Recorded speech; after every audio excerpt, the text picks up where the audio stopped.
Buenos días. Buenos días. Muy buenos días. ¿Cómo han estado? ¿Bien? ¿Son cristianos radicales o cristianos básicos? Piense bien la respuesta. No hay cristianos radicales, para que sepan. Hay cristianos y no más. Si eres cristiano eres radical y si no, no eres cristiano. Ese es un término que siempre uno añade añadiéndole cosas a las cosas de la iglesia. Que los cristianos radicales, no porque si son radicales son cristianos. Y si no son radicales, pues no son cristianos. O sea, solo hay un tipo de cristiano. No el radical ni el que no es radical. Pues procuremos ser simplemente ¿qué? Creyentes que aman a Dios, que aman su palabra, que quieren conocerle y que anhelan servirle. Amén. El día martes en la noche vamos a tener la escuela de una vez con el discipulado. O sea, no hay discipulado para los que vienen a discipulado. Vamos a hacer ¿qué? La escuela para terminar, ¿listo? Para que todos sepan, el día martes tenemos esa reunión y ya terminamos el primer nivel, que eran 10 clases, nos queda una y avanzamos ya y descansamos unas semanitas y luego empezamos otro nivel, otra materia que se llama Dios. Vamos a ver el tema de Dios. Son dos trimestres, o sea 20 clases, 10 primero y 10 después, donde vamos a ver los atributos de Dios, todo lo que es el carácter y los atributos de Dios. ¿Cuántos se van a santificar esta semana? Yo sé que no contestan porque han aprendido, ¿sí? No es la Semana Santa para santificarse, es todos los días hay que ¿qué? Santificarse. En esta época, si alguien busca a Dios porque es Semana Santa, está dentro del molde total de la religión. Mientras que si alguien busca a Dios constantemente, y no importa si es Semana Santa o no, esa persona está en la búsqueda real ¿de quién? De Dios. Vamos al libro, al texto de hoy. ¿Cuál texto es? ¿Ustedes lo saben? Marcos capítulo 9, 14, 29. 9, 14 al 29. Estoy contento con mi Biblia. Hay un lugar donde restauran Biblias. Si a alguien le interesa, me dice y le doy el dato. Las dejan muy bonitas. Marcos capítulo 9, dijimos desde dónde. Desde el 14 al 29, y también encontramos en Mateo 17, vamos a estar mirando para que alguien lo pueda también tener ahí pendiente.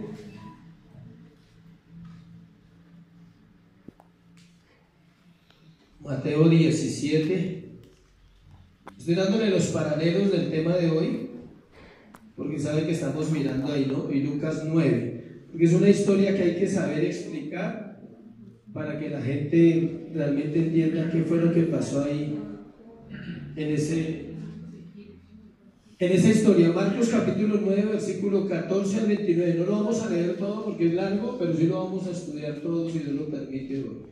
Dice la palabra: cuando llegó a donde estaban los discípulos, vio una gran multitud alrededor de ellos y escribas que disputaban con ellos. Y enseguida toda la gente viéndole se asombró y corriendo a él le saludaron. Él les preguntó: ¿qué disputáis con ellos? Respondiendo uno de la multitud dijo: Maestro, traje a ti mi hijo que tiene un espíritu mudo, el cual donde quiera que le toma le sacude y echa espumarajos y cruje los dientes y se va secando. Y dije a tus discípulos que lo echasen fuera y no pudieron. Respondiendo él les dijo: oh generación incrédula, ¿hasta cuándo he de estar con vosotros? ¿Hasta cuándo os he de soportar? Traédmelo. Y dice: y se lo trajeron, y cuando el espíritu vio a Jesús, sacudió con violencia al muchacho, quien cayendo en tierra se lo revolcaba echando espumarajos. Vamos a leerlo todo. Jesús preguntó al padre: ¿cuánto tiempo hace que le sucede esto? Y él dijo: desde niño. Y muchas veces le echan el fuego y en el agua para matarle, pero si puedes hacer algo, ten misericordia de nosotros y ayúdanos. Repita eso: si puedes hacer algo, ten misericordia de nosotros y ayúdanos. Luego dice ahí, vamos en él. Jesús dijo, si puedes creer, al que cree, todo le es posible. Dejémoslo hasta ahí. Padre, hoy te damos gracias por tu palabra, Señor, porque ella es vida, Dios. Ella tiene el poder para transformar corazones, para convertir al pecador más terrible, Señor, en alguien útil para ti. También tiene el poder, Señor, para convencernos de nuestra necesidad diaria de ti, Señor. Oramos porque tu palabra cumpla el propósito para el cual ha sido enviada este domingo, Señor. Es para adorarte a ti, para que tu nombre sea exaltado, para que el pecador reconozca su necesidad y para que nuestros caminos, Señor, sean buscando la santidad. Hoy te damos gracias por este tema, en el nombre de Jesús. Amén y amén. Y listo, entonces el tema de hoy se llama libertad a través de la fe. Libertad a través de la fe. La vida cristiana o la vida con Dios es una vida de fe, indudablemente. Es una de las principales características de una persona que vive para Dios, a diferencia del que vive para el mundo. Es un ingrediente que no puede faltar en la vida diaria de un creyente, y aunque es una palabra de 2 letras, es muy poderosa. La fe es lo más poderoso que pueda tener un creyente. De hecho, el apóstol Pablo habla de los dones, y uno de los dones que un hombre o una mujer cristiana más debe anhelar debe ser ¿cuál? La fe. Hay gente que dice, yo quiero echar fuera demonios. No es tan importante, ¿sí sabía? Yo quiero orar por los enfermos y que ellos se sanen. Para las dos cosas se necesitan ¿qué? Fe. Si usted quiere echar fuera demonios, necesita fe y necesita estudiar si realmente se necesita la fe para esa actividad, y lo mismo para sanar enfermos. Entonces la fe se necesita para todo en la vida cristiana, absolutamente para todo. Hoy es un tema de fe. Pídale a Dios que hoy usted salga de aquí lleno de ¿qué? De fe. En el transcurso del tema se va a dar cuenta por qué. La Biblia describe la fe de muchas maneras. Tenemos muchos sitios donde habla de la fe. Por ejemplo, en 2 Corintios 5:7 dice, por fe andamos y no por vista. Los cristianos andamos ¿por qué? Por fe. El apóstol Pablo dice en Gálatas 2:20, lo que ahora vivo, en la parte B del versículo 20, lo que ahora vivo en la carne, lo vivo en la fe del Hijo de Dios, el cual se entregó a sí mismo, dice, por mí. O sea, nosotros no vivimos en la fe. Escuche esto que es importante. Usted no vive en la fe de una iglesia. Usted no vive en la fe de una denominación. Eso es un error garrafal para todos los que se congregan en iglesias. Usted no vive en la fe del pastor, porque la mía no le alcanza para usted. Yo tengo la mía ¿para quién? Para mí. Es personal. Entonces vivimos en la fe de ¿quién? Del Hijo de Dios. Fe es la certeza de lo que se espera y la convicción de lo que no se ve. Hebreos 11:1. ¿Qué esperas y qué no has visto? Y si crees de verdad en Cristo, lo vas a ver. Obvio que tiene que estar alineado a la voluntad de Dios. No es todo lo que a usted se le ocurra en la cabeza que usted va a ver porque usted tiene fe. No, tiene que estar alineado a los caminos de Dios, a los preceptos de Dios, al corazón de Dios, que conoce el corazón del hombre y sabe si el hombre realmente necesita lo que está anhelando. Pero sin fe es imposible agradar a Dios. Cuando uno hace la pregunta, ¿cuántos quieren agradar a Dios? Amén. Todo el mundo quiere agradar a Dios. Y Dios no está poniendo requisitos imposibles de cumplir. Solo uno, dice que fe. Tenga fe y usted va a agradar a Dios. Jesús le dijo a Tomás, al apóstol, cuando resucitó, porque me has visto, Tomás, ¿creíste? Bienaventurados los que no vieron, o sea, nosotros, ¿y qué? Y creyeron. Tomás tenía muchas dudas. Tomás, él pensaba que Jesús no había resucitado. Y el Señor lo confronta y le dice, Tomás, o sea, ¿usted cree porque me vio? Y si no me hubiera visto, entonces usted no creería que todo lo que yo dije mientras estuve vivo era cierto. O sea, usted está creyendo solo porque me ve. Y es cuando da la bienaventuranza para nosotros, los que no vemos, porque aquí nadie ha visto a Jesús. Así como ellos lo vieron, nadie lo ha visto. Entonces dice, bienaventurados los que no vieron y creyeron. Pedro le recordó a sus lectores lo siguiente: a quien amáis sin haberle visto. El apóstol en primera de Pedro capítulo 1 versículo 8 le dice a la iglesia que él está pastoreando: a quien amáis sin haberle visto, en quien creyendo, escuchen, aunque ahora no le veáis, os alegráis con gozo inefable. La fe es una fe donde no se ve al autor de ella, que es ¿quién? Dios. Pero la fe tiene mucho poder. Es lo que más debería anhelar usted y yo como cristianos. Los cristianos confiamos en un Padre que no hemos visto, en el Hijo de Dios Jesucristo que tampoco hemos visto, confiamos en el Espíritu Santo que tampoco hemos visto, y aceptamos la muerte y la resurrección de Cristo que tampoco hemos visto, y aceptamos que fuimos justificados por la sangre de Jesús y que tenemos vida eterna, y no hemos visto nada de eso.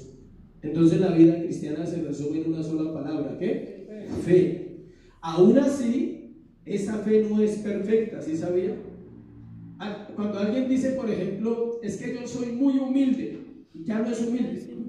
Su humildad no es tan perfecta. Era humilde hasta que dijo eso. Así pasa con la fe. No es que yo soy un hombre de fe. Cuando le prueben la fe se va a dar cuenta que no, porque la fe tiene que ser probada muchas veces, muchos días, muchos años. Todos los días, absolutamente todos los días hay una prueba ¿de qué? De fe. Le voy a poner un ejemplo muy sencillo para que entendamos más la fe. Orar es un acto de fe. O sea, si tú no oras, perdiste la prueba ese día. No tienes fe ese día para vivir. Porque la oración es el mayor acto de fe que los cristianos deben practicar. Orar a quien no vemos, esperar de alguien que no sabemos, pero creemos en la oración que Él va a responder todo lo que pedimos conforme a su corazón. Los discípulos de Jesús caminaban por vista porque le veían durante 2 años. Tenga en cuenta eso. Ellos todavía no tenían la fe que usted y yo tenemos. Es curioso, ¿no? Uno ver esos hombres tan grandes en la fe, Pablo, Pedro, Juan, inigualables en su ministerio, inigualables en su vida con Dios. Pero hablando de acá, acuérdense que nosotros predicamos la Biblia textual, expositivamente. Entonces lo que vamos a estudiar es el pasaje de acá, no otras partes de la Biblia. Acá todavía caminaban, ¿por qué? Por vista. Lo tenían ahí. Vamos que voy a resucitar a alguien. Levántate y anda. Ya. Ellos lo veían eso. Es diferente hoy pensar en la resurrección porque no hemos visto a nadie que resucite a otro. Ellos sí lo veían ahí. Los enfermos venían y Él los sanaba. Ellos lo veían ahí. Su fe era todavía, ¿por qué? Por vista. Pero muy pronto empezarían a vivir por la fe en las palabras que el Señor les había dicho y todo lo que les había anunciado que pasaría después de su muerte. Este hecho lo encontramos en el pasaje que vamos a estudiar hoy, para que ustedes sepan. Lo encontramos en Mateo 17, 14 al 20 y en Lucas 9, 37 al 45. Esos son los dos paralelos de la historia de hoy, que es la que vamos a entrar inmediatamente en detalle. Antes de entrar en la historia de hoy, en los puntos, quiero hacerle un contraste con el tema de hace 8 días. ¿Cuál fue el tema de hace 8 días, si alguien se acuerda? ¿Cómo se llamaba el tema? Preparando el camino hacia la cruz. Y hablamos que eso sucedió cuando los discípulos bajaron del monte de la transfiguración, ¿cierto? Mira el contraste tan diferente del evento que pasó en la montaña y el evento que pasa abajo, para que algunos se ubiquen y los que no vinieron también sepan dónde vamos en el proceso de Marcos. La transfiguración y la sanidad y la liberación de un muchacho endemoniado. Eso fue la transfiguración, ya la compartí 2 veces, he dado 2 temas y hoy vamos a hablar de la liberación y la sanidad de un muchacho. Por eso se llama libertad por fe. Miremos, la transfiguración sucede en un monte este incidente sucedió abajo. Ahí empezamos a un contraste. ¿Qué es un contraste? Algo totalmente opuesto. En la transfiguración hubo gloria, aquí hubo sufrimiento.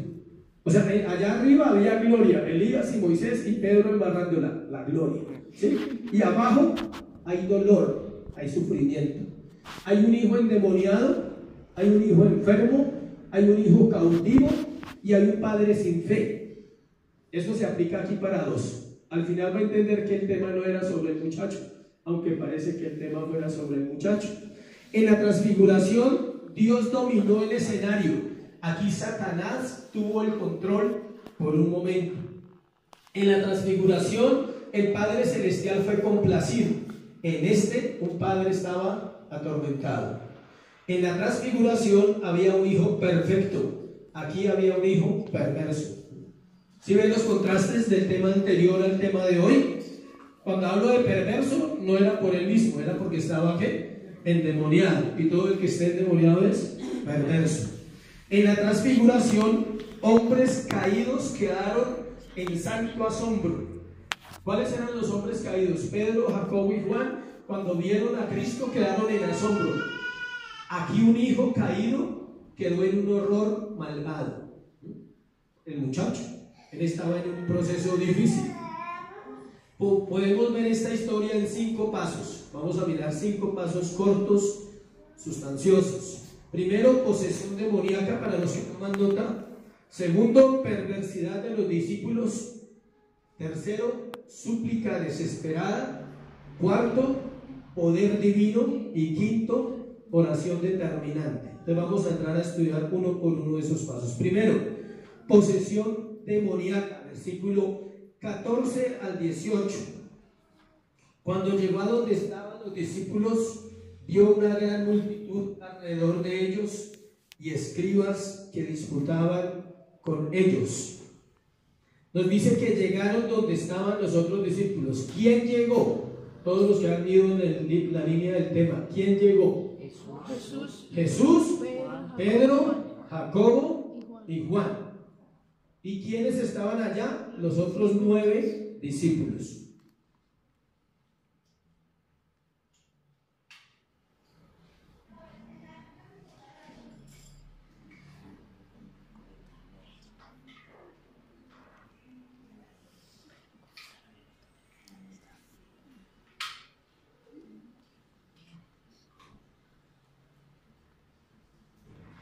Llegaron entonces Jesús, Pedro, Jacobo y Juan, y allí estaban los otros 9 discípulos. Al igual que Moisés cuando descendió del monte la presencia de Dios, así descendió Jesús y encontró lo mismo que encontró Moisés. No había ¿qué? Fe. Cuando Moisés desciende del monte encontró un pueblo lleno de ¿qué? De idolatría. Jesús igual desciende y encuentra un poco de gente disputando. Versículo 15. Vamos verso a verso. Y enseguida toda la gente viéndole se asombró y corriendo a él le saludaron. La gente cuando lo vio hacia él corrió. ¿Por qué? Estaban asombrados de poder tenerlo con él, con ellos. Nuestra actitud ante Jesús siempre debe ser esa. Siempre aproveche los tiempos que usted puede tenerlo a él. Asómbrese de la misericordia que es que Dios tenga una relación con usted y conmigo. Versículo 16. El Señor pregunta: ¿qué disputáis con ellos? Él llega ahí, encuentra a sus otros 9 discípulos que se quedaron abajo y él les pregunta: ¿qué está pasando aquí? Él era ¿quién? La autoridad. ¿Sobre qué estaban hablando con los escribas? Él pregunta: ¿qué disputáis con ellos? Respondiendo uno de la multitud dijo: Maestro, traje a ti mi hijo que tiene un espíritu mudo. Pero escuchen, lo curioso es que no respondieron ni los escribas ni los discípulos. ¿Quién respondió? Otra persona. ¿Quién era ese hombre? El padre del muchacho de la historia en la cual nos vamos a centrar. El versículo 17 dice que el que habla es ese hombre que es el padre del muchacho que está endemoniado. Lucas capítulo 9 versículo 38, no los voy a mirar si no son las referencias cruzadas. Dice que era un hijo único. Es la misma historia, pero si usted lo quiere comprobar, lea Lucas Y allá dice, nos da un detalle más, que era un hijo ¿qué? Único. Los hijos únicos son diferentes a cuando hay más hijos. Por lo general hay muchos consentidos, otros salen muy buenos hijos, otros salen medio hijos, pero es diferente cuando es un hijo único. ¿Por qué la Biblia aclara que él es hijo único? Porque el corazón de Dios como Padre entiende a aquellos que tienen un hijo ¿qué? Único. Otros no tienen un hijo único, pero es único en la forma de ser, entiendas, ¿sí? Es especial, es bendición, es único en su manera. Entonces Jesús sabía en este caso que ese padre tenía un hijo ¿qué? Único. Narra la situación de la cual hablaban los discípulos con Jesús, el padre la cuenta, y el por qué el silencio, porque no habían resuelto nada. Mire lo que dice: Maestro, trae a ti mi hijo que tiene un espíritu mudo, versículo 18, el cual donde quiera que le tome le sacude y echa espumarajos y cruje los dientes y se va secando, y dije a tus discípulos que lo echasen fuera y no pudieron. La actividad demoníaca ha estado presente desde la caída del hombre. Ese no era el primer caso. Ya había habido otros casos de posesión demoníaca. En Marcos capítulo 5, el endemoniado gadareno, el Señor ya había liberado varios endemoniados, y él le cuenta, este hombre le cuenta a Jesús, le dice: tus discípulos no han podido echar fuera al demonio. En estos tiempos, ahora, son aislados los casos de posesión demoníaca que se escuchan, o tal vez no se habla mucho de ellos. Se diagnostican con otros nombres. Por ejemplo, hoy en día se le llaman desórdenes mentales, pero una persona con desorden mental que está en una clínica puede tener cuestiones espirituales, demoníacas en su vida. Depresión, los bipolar, todas esas cuestiones mentales, la psicología le ha cambiado los nombres. Este muchacho tenía una enfermedad, y quiero aclarar antes de entrar en la historia más profundo, él tenía un problema de epilepsia, pero la Biblia no está diciendo que la epilepsia sea un demonio, aclaro. Una cosa era la enfermedad y otra cosa era la influencia demoníaca que había en él. Son dos cosas muy diferentes y ahorita lo vamos a mirar. Mateo 17:15, el otro paralelo, nos dice que el padre del muchacho le llamaba lunático, y Lucas 9:39 describe el sufrimiento que padecía a causa de los demonios. Miremos Lucas 9:39 un momentico.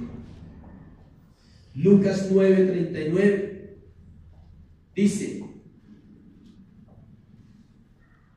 y sucede que un espíritu le toma y de repente da voces y le sacude con violencia y le hace echar espuma, y estropeándole a duras penas se aparta de él. ¿Sí ven lo que dice? Cada uno de los evangelistas dan una descripción diferente de la vida de este muchacho. Entonces tenemos claro que el asunto del cual discutían los discípulos con los escribas era acerca de la condición del muchacho y no habían podido ayudarle. Eso era el tema de discusión entre este grupo de escribas y los 9 discípulos. Están hablando de los demonios. Lo más probable es que los escribas los están argumentando. Le están diciendo: entonces, ¿qué pasa? ¿Dónde está su Dios? O sea, ¿es Jesús Dios o no es Dios? Porque ustedes no pueden echar fuera un demonio. Los discípulos ya habían echado fuera demonios. Lo compartimos acá en una prédica sobre la gira de predicación que hicieron ellos, que también está en Marcos, donde Dios les dice que les dio autoridad para sanar enfermos y para echar fuera ¿qué? Demonios. Entonces no era raro el caso para ellos, pero había una situación ahí. No me voy a centrar en los demonios porque no me gusta predicar sobre ellos, amén. Predicamos sobre Dios, pero el mundo espiritual es cierto. El mundo, y además que ya hemos tocado esos temas acá en otros pasajes de la Biblia, entonces sí hay un mundo espiritual. Los demonios, para resumir y terminar ese punto, en la Biblia se conocen como espíritus inmundos. No le inventen nombres que no tienen, por favor. O sea, hay gente que le vive poniendo nombre a los demonios y no sabe ni cómo se llama Dios. En serio, hay gente que quiere saber los nombres de los demonios, pero no sabe nada de la persona de Cristo, del Padre, del Hijo, del Espíritu Santo, y quiere aprender sobre demonología y se la pasa viendo demonios en las personas y en todo el mundo. El mundo espiritual es incomprensible a la mente humana y se necesita discernimiento para entender cuándo hay algo demoníaco realmente en la vida de una persona y cuándo no. Hay gente que llama demonios a los pecados de la carne. Hay pecados de la carne que traen consecuencias tremendas a las personas y no necesitan los demonios. El mismo hombre por su pecado recibe ¿qué? Consecuencias. Cuando son demonios es otro proceso. Segundo punto, vamos a ver la perversidad de los discípulos. Versículo 18b al 19. Mire lo que dice el 18 parte B. Y dije a tus discípulos que lo echaran fuera y no pudieron. En vista de lo que dice el padre, el muchacho, el Señor es claro.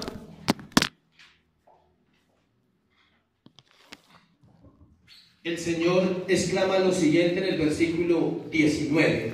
Respondiendo él les dijo: oh generación incrédula, ¿hasta cuándo he de estar con vosotros? ¿Hasta cuándo os he de soportar? Traédmelo. La palabra "oh", que está en puntos de admiración, en signos de admiración, es una expresión que muestra los sentimientos de Cristo. Le dolió la falta de fe de sus discípulos y su amonestación en cuanto a la incredulidad era dirigido sobre todo a ellos.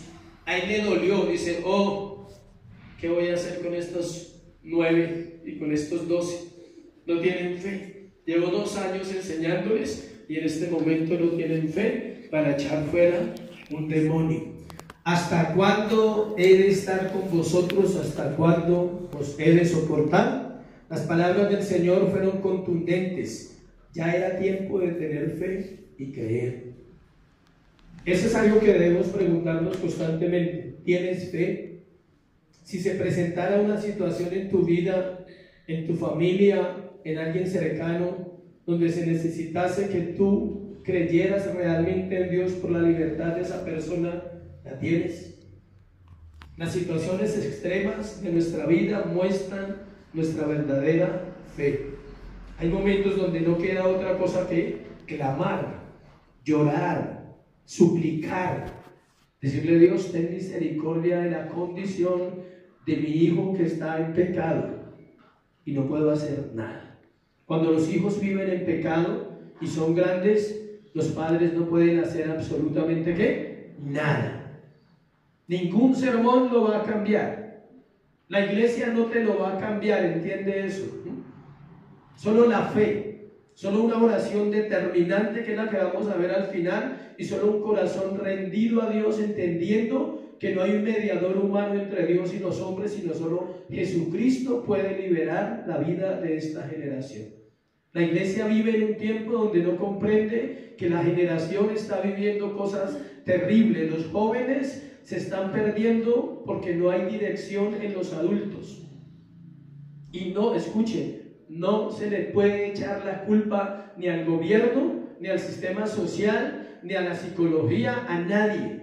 Los únicos responsables de las generaciones es el pueblo de Dios. Porque mi pueblo se perdió porque le faltó ¿qué? Conocimiento. Porque menospreciaron las escrituras, dice el profeta. Y en varias partes de la Biblia el Señor confronta a los cristianos, a sus propios discípulos, diciendo: ¿hasta cuándo he de estar con vosotros? Las circunstancias más bonitas de un creyente son las más difíciles. ¿A cuánto les gusta esa buena noticia? Bueno, a mí me gusta. Las circunstancias más difíciles de un creyente, más bonitas, son ¿cuáles? Las más difíciles. ¿Sabe por qué? Porque te llevan a eso, a creer, a confiar. Donde el consejo del pastor no alcanzó, gracias a Dios que no alcanza, porque no somos dioses. Donde la oración de otros ayuda, pero Dios espera la mía, mi propia oración, mi individualidad con Él, mi momento con Dios, donde decirle: esto no es tu voluntad, esto no es lo que tú soñaste, esto no es lo que dice la Escritura para mi vida. Yo soy tu hijo, soy un creyente. Aquí no hay títulos, ¿sí sabían? Ni pastores, ni maestros, ni evangelistas, nada. Aquí somos ¿qué? todos creyentes a la hora de una necesidad.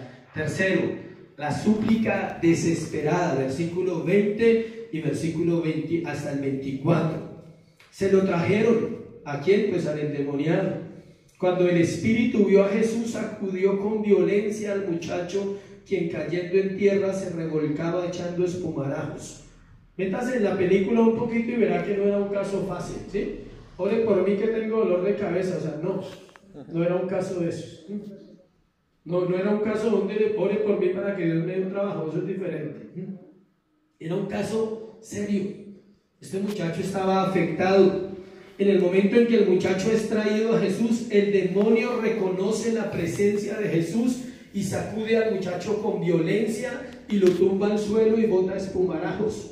Los demonios pretenden asustar a las personas con esas manifestaciones, ¿sí sabía? Los demonios les encanta el show. A ellos les gusta hacer pensar a la iglesia que ellos son poderosos con esas manifestaciones que hay en las personas a veces. No en todas las personas hay manifestaciones, ¿sí sabía? Hay personas que pueden tener espíritus inmundos y se comportan normalitos dentro de una vida normal, trabajan, comen, duermen, tienen familia, pero su vida está gobernada por un mundo espiritual que es contrario, escuche, contrario a Dios. No hay temor de Dios en sus corazones, dice el salmista. Versículo 21. Jesús preguntó al Padre: ¿cuánto tiempo hace que le sucede esto? La reacción del Señor es la más interesante siempre. Es la reacción de compasión. Él había podido decir: fuera, y sale, ya. El demonio se va y él sigue su camino y se va. Y sigue hacia la cruz, porque él ya iba hacia la cruz. Eso fue como un lapso de algo extra, ¿sí? Fue como una ñapa de todo su ministerio, porque él ya iba hacia la cruz. Y usted lo va a entender en las próximas predicaciones. La reacción del Señor es de compasión. Él pregunta al Padre acerca del asunto. Escuche, no pregunta porque no lo sabe, porque Él es omnisciente, o sea que todo lo sabe, sino para que el Padre pudiera expresar su dolor ante el único que podía intervenir en la vida de su Hijo. Dios sabe cuál es tu necesidad más fuerte hoy. Él la conoce. Él solo espera que tú también puedas, ¿qué? Expresarla, decirle: Señor, esta es mi necesidad. Sería muy difícil de creer que Dios dijera: yo ya sabía. No, Dios no te va a decir eso. Dios está, ¿qué? Atento a los que a Él claman y a los que le buscan. Jesús quería que aquel padre abriera su corazón. Voy a parar ahí un momentico porque aquí está el centro del mensaje. Si hay algo difícil en la iglesia es que la gente abra el corazón. Nos cuesta dejar ver nuestra parte débil. Nos cuesta dejar ver nuestras luchas familiares. A las parejas les cuesta dejar ver que tienen problemas en su hogar y no cuentan. Y ya, Dios nos va a ayudar. A los hijos, a los padres les cuesta reconocer que no saben cómo criar a sus hijos y sus hijos se han desviado y se han perdido por falta de ¿qué? Dirección. A los jóvenes les cuesta reconocer que necesitan ayuda en su vida sexual, sentimental, que están atravesando momentos difíciles. Los jóvenes con sus ojos, con sus pensamientos de impureza, con la pornografía, con el internet, e igual a los hombres. Y a las mujeres les cuesta hablar y decir: necesito ayuda, no sé cómo resolver algo que ya está pasando. Escuchen, no que va a pasar, que ya está pasando dentro de la congregación. La iglesia es un montón de pecadores buscando ayuda desde el pastor en adelante. Amén. ¿Están de acuerdo con ese concepto? O si no, no iríamos a las iglesias. Jesús lo dijo mejor para que lo podamos comprender. Jesús no vino a salvar a quien, a sanar a los que están sanos, ni a llamar a justos, sino a quienes, a pecadores y a enfermos. Pecadores al arrepentimiento, enfermos que necesitamos ¿qué? Sanidad. La respuesta desde niño, escuche, indica que era toda la vida. Él responde en el versículo, le preguntó en el 21, ¿cuánto tiempo hace que le sucede esto? Y él dijo, desde niño. Era su batalla personal. Desde niño es rebelde. Desde niño no le direccioné, desde niño hace lo que se le da la gana, desde niño es grosero y desde niña o desde niño porque así lo formé. Eso era lo que el padre estaba diciendo. Había un causal de una enfermedad, pero él está reconociendo que ese asunto lo tiene que mal. Era lo que Jesús quería escuchar del padre. Él decía, yo lo puedo sanar, sane, ya. Pero él quería llegar a lo más profundo del corazón. No era la liberación del hijo, era la liberación también ¿de quién? Del padre. Los estudiosos dicen que debería llamarse la liberación del padre incrédulo, no la liberación del hijo endemoniado. Porque el hijo está endemoniado, pero el padre no tiene ¿qué? Fe. El hijo es rebelde, pero el padre no tiene fe para creer que si aplican los principios bíblicos va a funcionar. Pero no va a funcionar en el tiempo en que tú quieras, sino va a funcionar en el tiempo en que Dios obra en el corazón de las personas. Versículo 21.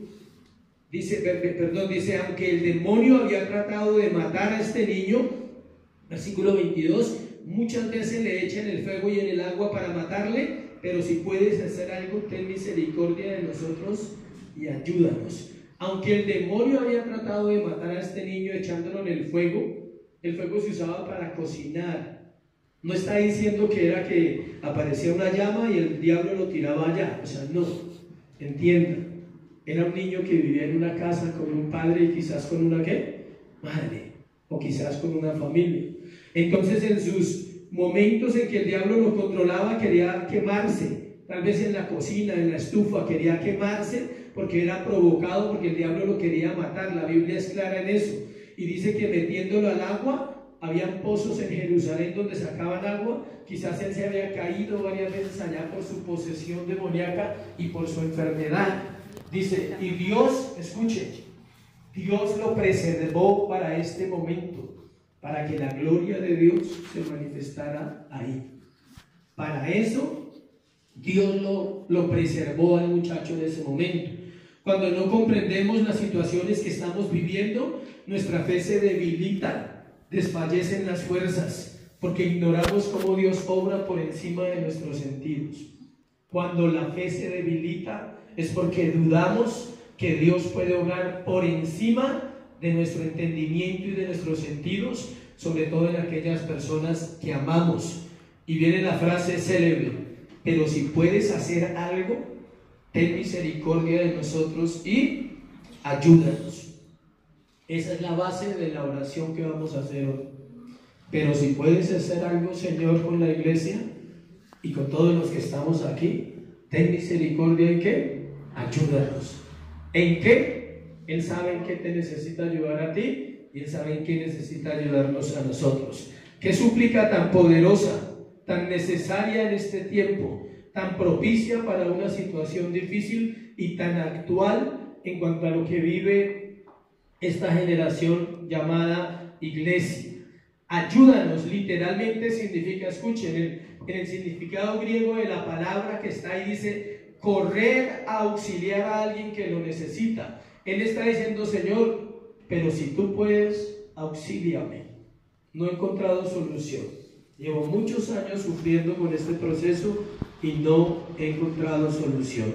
Dios corre hacia nuestro auxilio, solo pide ¿qué? La fe.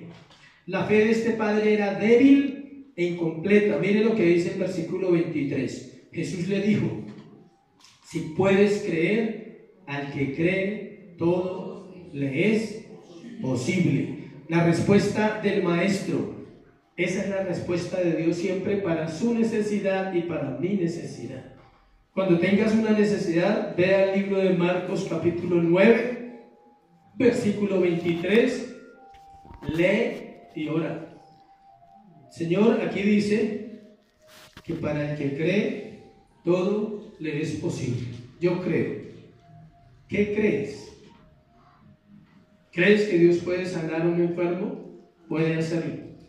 ¿Crees que Dios puede hacer de un muchacho rebelde a alguien obediente? Puede hacerlo. ¿Crees que Dios puede arreglar un matrimonio que está destruido? Puede hacerlo, pero escuche para no emocionarnos tanto. La restauración más grande que el hombre necesita es su salvación. Antes que todo eso se arregle, el matrimonio, los hijos, la familia, el dinero, dile: yo creo que puedes salvarme. Y la palabra salvo viene de un original griego que se llama sozo, S-O-Z-O, sozo, y significa completo. O sea que la persona que está salva está ¿qué? Completa en Cristo Jesús, y las bendiciones le alcanzan porque está completo. ¿Quiere decir eso que todos los problemas que usted y yo tenemos se van a resolver? No. La iglesia no vende milagros ni regala favores, no fue llamada a eso. La iglesia fue llamada a predicar el evangelio y a llevar un pueblo a que tenga fe en Jesucristo, que crea, porque para el que cree todo le es posible. No era una respuesta de duda, o sea que si él creía, pasaba. Algunos lo interpretan así, porque el poder de Dios no está limitado a nosotros. A pesar de que Él trabaja con nuestra fe, también puede hacerlo por encima de nuestra falta de fe. Obvio que utilizará procesos, quebrantos, situaciones, pero nos mostrará que no tuvimos fe cuando necesitábamos tener fe, y por misericordia nos dará la oportunidad de tener ¿qué? Fe.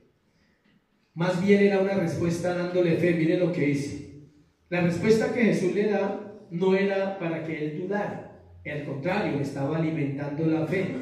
Y mire lo que dice el 24: inmediatamente el padre del muchacho clamó y dijo: creo, ayuda a mi incredulidad. Nadie tiene una fe tan completa que no haya dudado nunca, y nadie tiene una fe tan completa que no sea atacada. ¿Por qué? Por la incredulidad. La lección de fe no era solo para el padre, también lo era para sus discípulos, quienes tendrían que empezar a depender de una fe genuina cuando el Señor fuera muerto y resucitara y partiera físicamente de este mundo. Recuerden que siempre que estudiamos los milagros de Jesús, no nos centramos en el milagro, nos centramos en ¿qué? En la obra de salvación que Él hizo para nosotros, porque ese es el mensaje principal de la Biblia. Entonces aquí hay una escuela para los discípulos. Él siempre lo hacía, decía: este hombre tiene fe. Parecía que no, porque Él dice: ayuda a mi incredulidad. ¿Sabe qué valora Dios mucho de nosotros? La sinceridad. A veces oramos sin fe, entonces no recibimos. Y Dios necesita escuchar de nuestro corazón y decir: Señor, la verdad, me hace falta fe. Ayúdame a orar con la fe verdadera. El muchacho necesitaba sanidad y liberación. El padre necesitaba sanidad y liberación. Aunque tenía fe, reconoce que también hay incredulidad en él. Pregunta: ¿por qué no podemos ayudar a otros? Porque nosotros necesitamos ¿qué? Ayuda. Por eso no podemos ayudar a otros. Él no podía hacer nada con su hijo. Trató de llevárselo a los discípulos, fracasaron, y tiene que llevárselo ¿a quién? Al Señor. Ninguna fe es completa porque la fe tiene que ser probada, y es allí donde las dudas y la incredulidad hacen su trabajo. Fe es sobreponernos a las dudas y confiar sin ver. No sé cuál sea tu área de fe que tú estás batallando en este tiempo como creyente. ¿En qué área de tu vida tú necesitas tener la fe verdadera? Vamos a pasar al cuarto punto: el poder divino, versículo 25, versículo 27. Cuando Jesús vio que la multitud se agolpaba, reprendió al espíritu inmundo diciéndole: espíritu mudo y sordo, yo te mando, sal de él y no entres más en él. Una vez más vemos en acción el poder divino. Mientras el Señor hablaba con el Padre, la noticia se extendió y la gente empezó a amontonarse. Ahí dice, en el versículo 26, entonces el espíritu inmundo, clamando y sacudiéndole con violencia, salió y quedó versículo 25. Cuando Jesús vio que la multitud se agolpaba, la discusión empezó entre los discípulos y los escribas. Luego interviene el Señor y viene el padre del muchacho. Luego viene la escena cuando el muchacho es libre, pero la multitud se estaba amontonando. Habían dicho: el Señor va a liberar a alguien, el Señor está allí, Él va a obrar ahorita. Y eso era una noticia, mejor dicho, impresionante. Todo el mundo quería conocer a Jesús como ahora. La gente no quiere la verdad, quiere un Dios barato, quiere un Dios que le dé cosas, pero no quiere un Dios que le diga: obedece y vivirás, persevera y heredarás la corona de gloria prometida para los que esperan en Él. La gente quiere un Dios de religión, un Dios como en esta época, que sea fácil cargar en un muñeco. Eso quiere la gente hoy en día. Es más fácil cargar un muñeco que obedecer, ¿sí o no? Es más rápido. Usted no tiene que hacer nada sino aguantar un poquito de fuerza y llevarlo. Es más fácil hacer un sacrificio humano que obedecer la palabra de Dios. Cualquier sacrificio humano es fácil. Obedecer la palabra de Dios no es fácil. Demanda fe. Cerrar los ojos y decir: tu palabra dice en Efesios 5:11: mas no participéis de las obras infructuosas de las tinieblas, sino reprendedlas. Eso dice la Biblia para nosotros. ¿Cuáles son las obras infructuosas? Todo lo que nos separa de Dios. Entonces, eso se llama obediencia, y entender ese pedacito es más difícil que hacer cualquier sacrificio o ritual para buscar a Dios. Terminó la conversación y actuó. Él termina la conversación con el Padre y actuó. El texto nos dice que reprendió al espíritu inmundo, que es el nombre correcto para referirse a los demonios. Aparece 22 veces en el Nuevo Testamento y la mitad de ellos en el libro de Marcos. O sea, Marcos es un libro poderoso. Versículo 26. Entonces el espíritu, clamando y sacudiéndole con violencia, salió, y él quedó como muerto, de modo que muchos decían: está muerto. El demonio dejó al muchacho instantáneamente, no sin dar su último alarido y su última pelea y tratar de llamar la atención. La escena fue tan fuerte que algunos decían: está muerto. O sea, la liberación no fue una liberación fácil, porque él quedó desmayado, podríamos decir, quedó como muerto. Versículo 27. Pero Jesús, tomándole de la mano, le enderezó y le levantó. El amor del Señor en acción, tomándole de la mano, lo cual significa que la guía de Dios en la vida de una persona. Le enderezó y le levantó. Solo el Señor puede hacer eso con nuestros hijos. Pero escuchen, padres, y me incluyo ahí, la responsabilidad de los padres no se puede eludir. Daremos cuenta de lo que hicimos con ellos. Todos necesitamos que nuestros hijos vengan al conocimiento de Cristo. Amén. Yo necesito que mis hijos vengan al conocimiento de Dios. ¿Cuántos necesitan eso también? Pero hay una responsabilidad en nosotros. Dios lo hace. De hecho, si Dios los escogió y si Dios los llamó, y si ellos tienen un llamado y han sido escogidos desde antes de nacer, como dice la Biblia, es inevitable que ellos lleguen a los caminos de Dios. Pero nosotros podríamos evitar que se estrellen tanto y que dejen, o sea, que sufran tanto para conocer a un Dios tan bueno. Pero ahí entra algo muy difícil que estamos viviendo en estos tiempos, y es la pereza de los padres en cuanto a la oración y en cuanto al ser radicales con nuestros hijos, aunque nos duela. Ser radicales con los hijos duele mucho. Se lo dice a alguien que lo ha vivido. A mí me ha tocado tomar decisiones durante mis últimos 20 y pico de años difíciles. Situaciones que han generado ruptura con la relación con mis hijos durante años, basado únicamente en lo que dice la Escritura y no los hombres, y creyendo que Dios respaldará su palabra, y ya lo he visto en algunas partes y falta verlo en otras partes. Amén. ¿Cuántos saben que los hijos necesitan ayuda? Nuestros hijos. Hoy vamos a orar por ellos al final, pero también vamos a orar por los padres, porque nosotros como padres seamos sensibles a hacer nuestra parte. ¿Cuál es tu parte?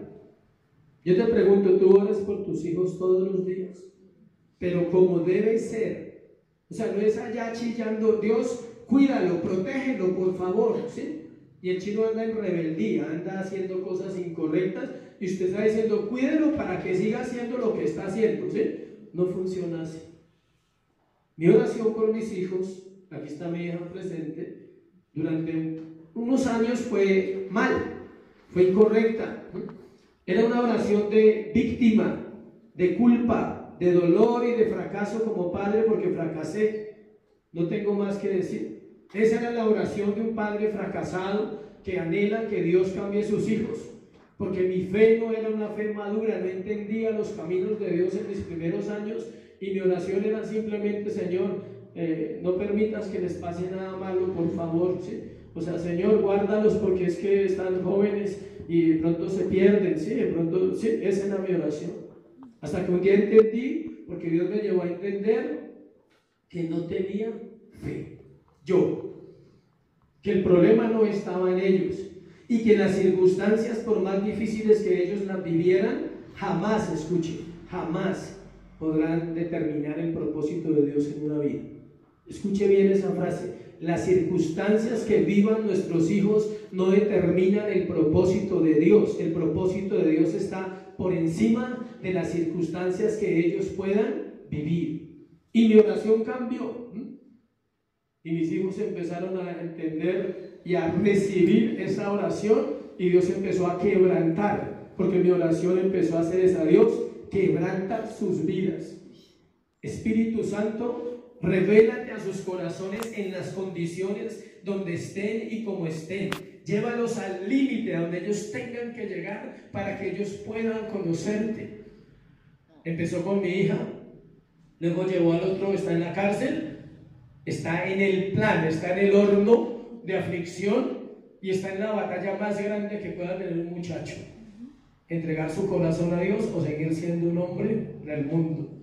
Él ya lee, ya conoce la palabra, ya ora, pero está en su batalla. Cuando sale de permiso cada 2 meses, está en su batalla de ser lo que Dios dice que es o seguir siendo lo que él era antes. Está en su batalla. Pero yo confío que la balanza se inclina hacia donde el Señor quiera llevarlo y lo llevará en un buen propósito porque Dios es fiel. El otro también se movió, todos se movieron en el momento en que las cosas se dejaron en las manos de Dios. Mire, yo se lo digo de corazón, no le dé miedo, papá o mamá, soltar. Ningún hijo se ha muerto porque un padre sea claro en los principios espirituales. No conozco ningún caso en 20 años de vida cristiana, ni ningún testimonio donde digan que un hijo se ha muerto porque un padre decidió ser claro con los principios espirituales, o que un hijo se perdió, o que un hijo se... Una cosa es que se vaya, que viva el mundo, que viva lo que tenga que vivir, que experimente lo que tenga que vivir para que sea quizás, escuche, quizás transformado por Dios.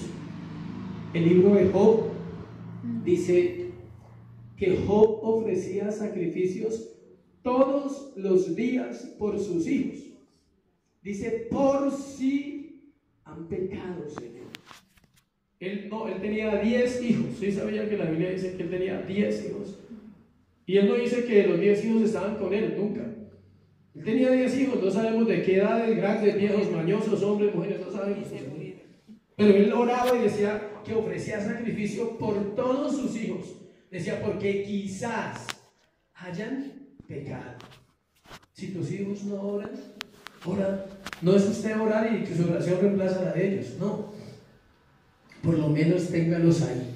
Señor, ayúdanos, ten misericordia de nosotros.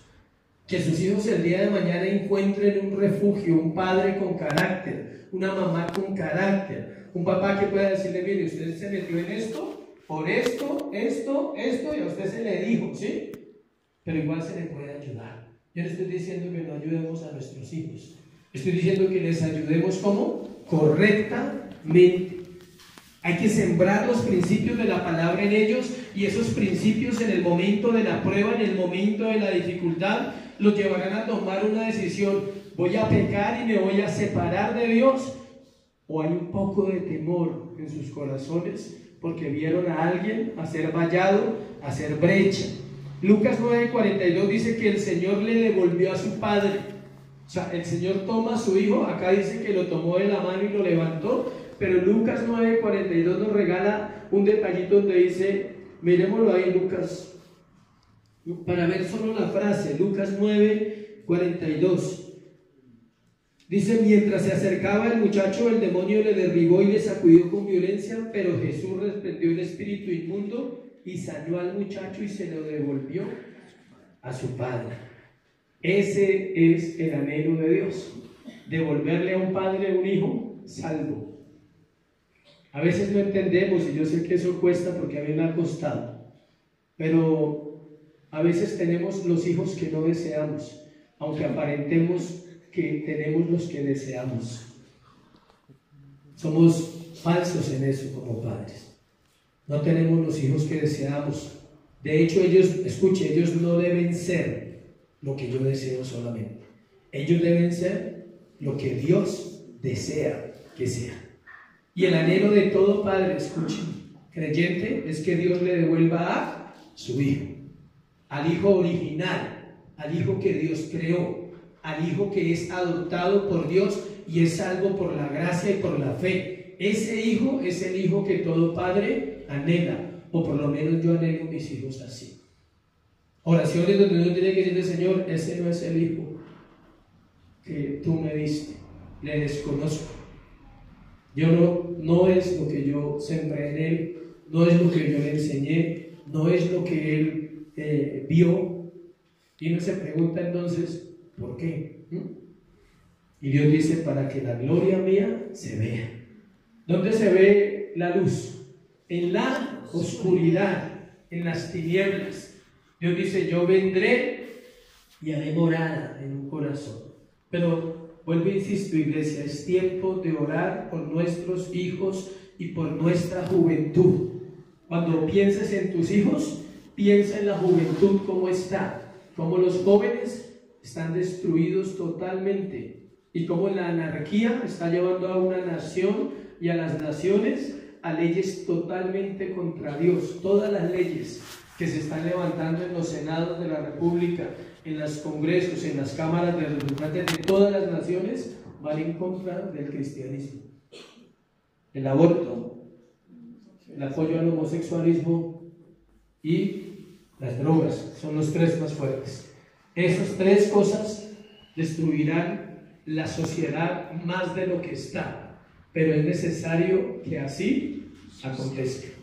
¿Para qué? Para que se manifiesten los hijos de Dios, para que los hijos de Dios puedan en sus cuartos humillarse en la mañana o en la noche y decirle, Dios, si puedes, ten misericordia de nosotros y ayúdanos. Último, oración determinante, versículo 28, versículo 29.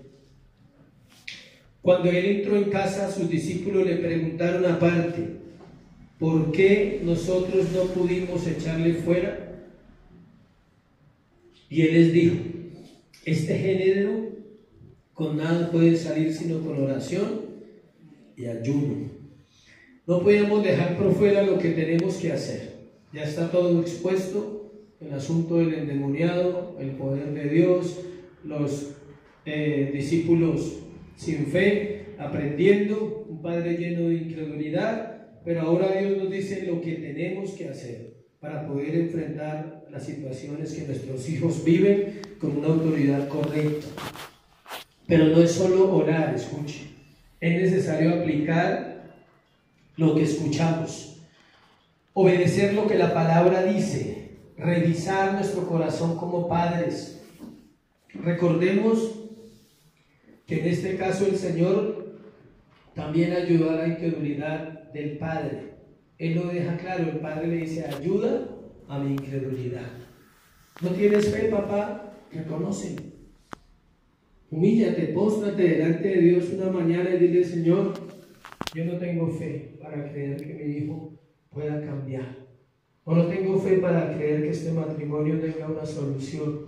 Es más fácil huir Versículo 28, más tarde cuando entró a casa, dice ahí, cuando él entró a casa, quizás estaban en Cesarea de Filipo, los discípulos le preguntaron aparte que por qué no habían podido echar fuera al demonio. Ellos estaban desconcertados de por qué no habían en esta ocasión podido hacer eso, ya lo habían hecho en muchas maneras. En Marcos 6:13 nos dice que ellos habían echado fuera demonios.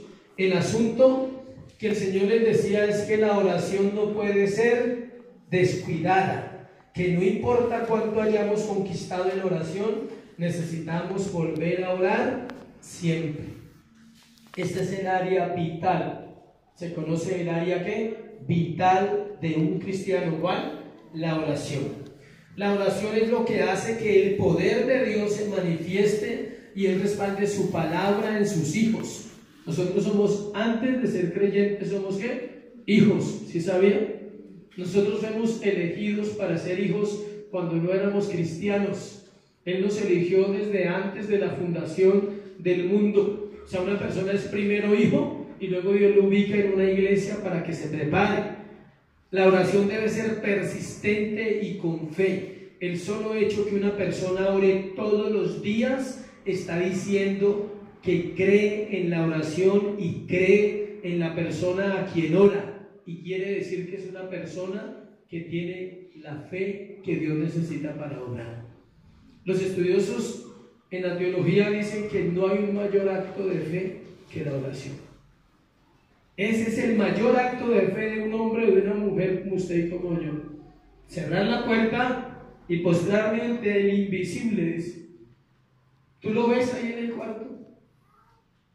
¿Tú ves a Dios en el cuarto cuando entras?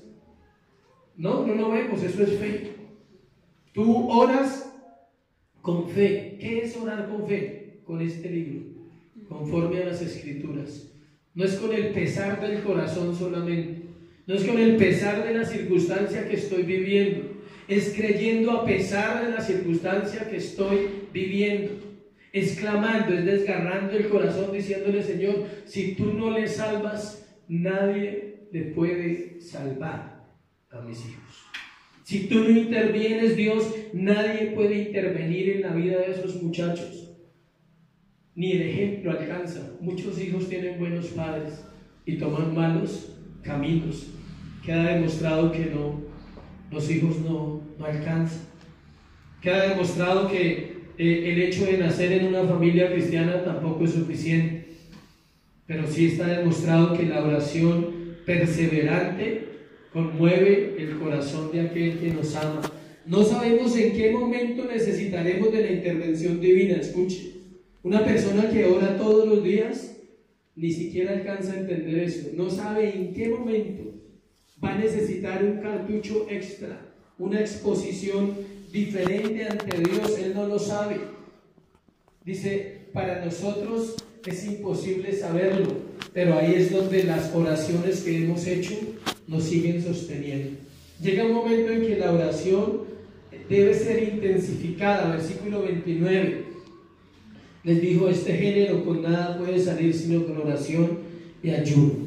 Cuando habla de género hay dos posturas, escuche, hay dos posturas en la iglesia cristiana. Algunos dicen que se refiere a la clase de demonio que tenía el muchacho. Algunos dicen eso, que el demonio que él tenía era bastante fuerte, digámoslo, como más grande que otros demonios. Algunos dicen eso. Y otros dicen que la clase de persona que echó fuera el demonio solo sale con oración y ayuno. Yo me inclino en la segunda, no en la primera. Yo me inclino en que una persona de oración, de fe y de ayuno tiene autoridad espiritual sobre los demonios, no sobre el género del demonio, lo cual nos dice que los discípulos habían descuidado la oración. Pero si fuese al contrario, no hay problema. Si hay un demonio muy grande, pues también se necesita oración. ¿Sí me entiende? Cualquiera de las dos posturas no afecta a la doctrina. Si se trata del demonio que es muy grande, muy fuerte, pues Dios dice, pues esos demonios solo salen a través de ¿qué? De la oración y del ayuno. Lo que sí sabemos es que no se puede enfrentar la vida espiritual sin oración. Es necesario tener disciplinas espirituales porque estamos en un mundo caído donde Satanás y sus demonios continúan teniendo influencia y debemos estar siempre listos para enfrentar las tinieblas. Y solo en oración y ayuno podremos someternos a la voluntad de Dios. Obedeciendo así, nuestra fe estará en el lugar correcto a la hora necesaria. Escuchen, la gente pregunta, ¿la fe es grande o es pequeña? ¿Qué dicen ustedes? Es fe. No hay fe grande ni fe pequeña. ¿Hay fe o no hay fe? Pero eso no es todo. La fe puede ser fe, pero depende en quién se pone. Y la fe que la Biblia ofrece es la fe que ponemos en quién, en Cristo Jesús, primero para salvación, pero también buscando ayuda y buscando auxilio para que Dios sea el que llegue a nuestros corazones y nos enseñe a vivir una vida de fe. Amén. Póngase sobre sus pies, vamos a orar, dale gracias a Dios por este tiempo.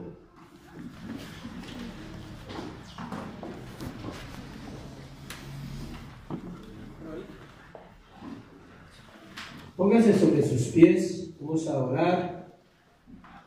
Vamos a darle gracias a Dios por esta palabra, por este tema de hoy. Y vamos a darle gracias a Dios porque estamos hoy en este lugar. Y porque hoy es una mañana de fe. Para que tu corazón se ensanche. Para que tu corazón, con la oración entre todos que vamos a hacer, podamos orar por nuestros hijos. Podamos orar por nuestro corazón que necesita tener esa fe sencilla. Nosotros oramos porque la incredulidad no permanezca en nuestro corazón, pero al mismo tiempo oramos porque nuestros hijos sean libres. Padre, hoy te damos gracias en el nombre de Jesús, Señor. Gracias por tu palabra, Dios. Gracias por esta mañana. Queremos entrar por tus puertas con acción de gracias, como dice la Escritura, Señor. Que nos acercamos a ti con confianza, porque por tu sangre preciosa tenemos entrada esta mañana al trono de la gracia. Podemos venir, no hay estorbo. Y la Biblia dice que si hemos pecado, abogado tenemos para con nosotros a Jesucristo el justo. Por eso antes de orar, iglesia, habla con Dios. Examina tu corazón, dile: Señor, antes de orar por mis hijos, antes de orar por mi propia vida, Señor, te pido, examina mi corazón. Examíname cómo estoy caminando con Dios. ¿Cómo está tu vida de oración? Quizás como los discípulos habían dejado de orar, habían dejado de escudriñar. ¿Cómo está tu contacto con la palabra? ¿Lees la Biblia regularmente o solo a veces? O quizás eres de los que viene el domingo y escucha la palabra y recibes, pero hoy Dios te hace esta invitación a que ores todos los días, a que leas la palabra todos los días. Señor, oramos porque limpies nuestro corazón. Santifícanos esta mañana. Aquí está tu presencia. La Biblia dice que la iglesia es el lugar donde tú habitas en las alabanzas de tu pueblo. Y aquí hay una iglesia que te adora, Señor. Estamos convencidos que tú estás aquí porque lo prometiste, Señor. Y te damos gracias por estar en este lugar. Ven hoy a los corazones. Ven a ministrar cada vida. Ven a llegar a la necesidad que hay en nosotros, Señor. Hoy enséñanos aún a orar como conviene, a orar como debe ser, Dios. Y oramos por nuestro corazón, Señor. Si tienes falta de fe, dile: ayuda a mi incredulidad, Dios. Ayuda a mi incredulidad. Me cuesta creer que puedes obrar. Me cuesta creer que hay una respuesta de parte tuya para mis asuntos. Me cuesta creer que aún yo puedo creer, Dios. Me cuesta creer en ti, Jesús. ¿Cuánto nos cuesta creer, iglesia? Si examinamos bien el corazón, nos damos cuenta que somos faltos de fe y por eso necesitamos su palabra todos los días. Necesitamos de su Espíritu a cada instante, Señor. Ayúdanos, Dios. Quita toda incredulidad, quita toda falta de fe, Dios. Aún disipa la oscuridad de las mentes en el nombre de Jesús. Tu palabra dice: para eso apareció el Hijo de Dios, para deshacer las obras del diablo, y todas las obras del diablo se deshacen en el nombre de Jesús. Todo lo que impide la fe, todo lo que impide creer por el poder del Espíritu Santo, todo lo que nos separa de ti, Señor, tú lo puedes disipar en un instante en el nombre de Jesús. Y oramos, Dios, por nuestros hijos. Vas a poner tus hijos en oración, vas a nombrar a tus hijos, los que tienen, los que no, oren por sus padres, oren por su necesidad. Señor, hoy presentamos nuestra necesidad como padres y las demás que están aquí, Señor. Ora por tus hermanos, por tu familia. Dile: Dios, hoy presentamos la vida de nuestros hijos. Yo presento la vida de mis hijos, Dios, que no están en este lugar, Señor. Y oro, Señor, para que tú obres en el corazón de ellos. Te pido, Dios, que sus corazones sean quebrantados, que sus ojos puedan volverse hacia ti, Dios, que sus vidas sean vueltas hacia ti en quebrantamiento, Señor, en arrepentimiento, creyendo que tú eres un Dios bueno que salva.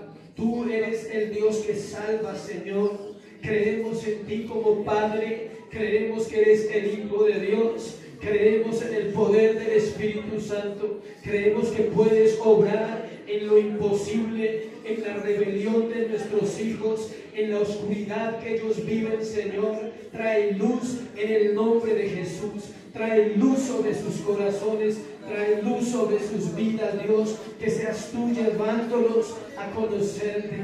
Espíritu Santo, haz volver el corazón de nuestros hijos a los padres, como dijo el profeta Elías. Que tú hagas volver el corazón de los hijos al respeto que merecemos los padres, y de los padres al cuidado que merecen los hijos.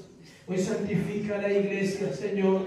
Hoy llévanos a creer que es el tiempo de la restauración en nuestros hogares y nuestra familia, porque tú eres primero, porque tú eres el centro de nuestra vida. Y vamos a adorarle. Vamos a terminar con un cántico de fe, un cántico que declara nuestra fe, que declara en lo que nosotros creemos como iglesia, en lo que nosotros somos como congregación, en quién hemos creído, en quién hemos confiado. Levanta tus brazos y exprésale tu fe a Dios a través de esta canción, y deja que Él obre en el asunto. Eso es fe. Autor de la creación. Tú eres el autor, Señor, de todas las cosas. Mientras te adoramos, derrama tu gloria, Señor, en este lugar. Espíritu intervino, el Verbo se encarnó. Solo tú salvas, Cristo. Cristo, tú salvas. Solo tú. Adórale.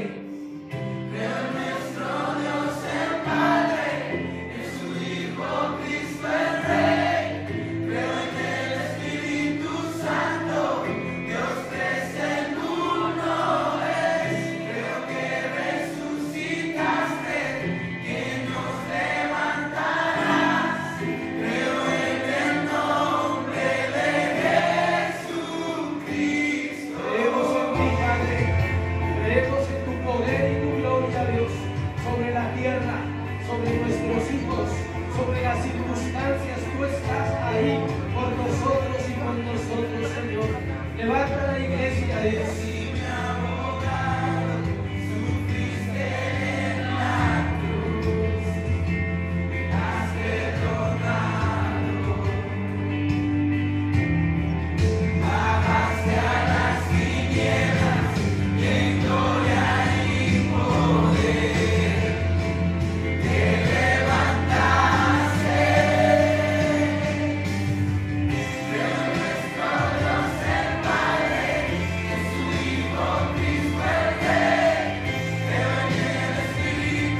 Vemos en tu iglesia, Dios, en tu palabra, en la comunión del Espíritu Santo.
Creemos en ti, Dios, que tú obrarás en nuestra vida y en nuestros hijos. Creemos, Señor, que la iglesia será levantada, Dios, en el tiempo que esté lista. Ayúdanos a ser parte de esa iglesia verdadera por la cual tú diste la vida, Jesús, y en la cual tú habitas en cada creyente. Hoy te doy gracias por este tiempo de fe y te pido ayúdanos mañana a perseverar, a permanecer en la oración y en la palabra, en el nombre de Jesús. Amén. Dios les bendiga y Dios les guarde. Dale ese aplauso al Señor, hermanos, para terminar.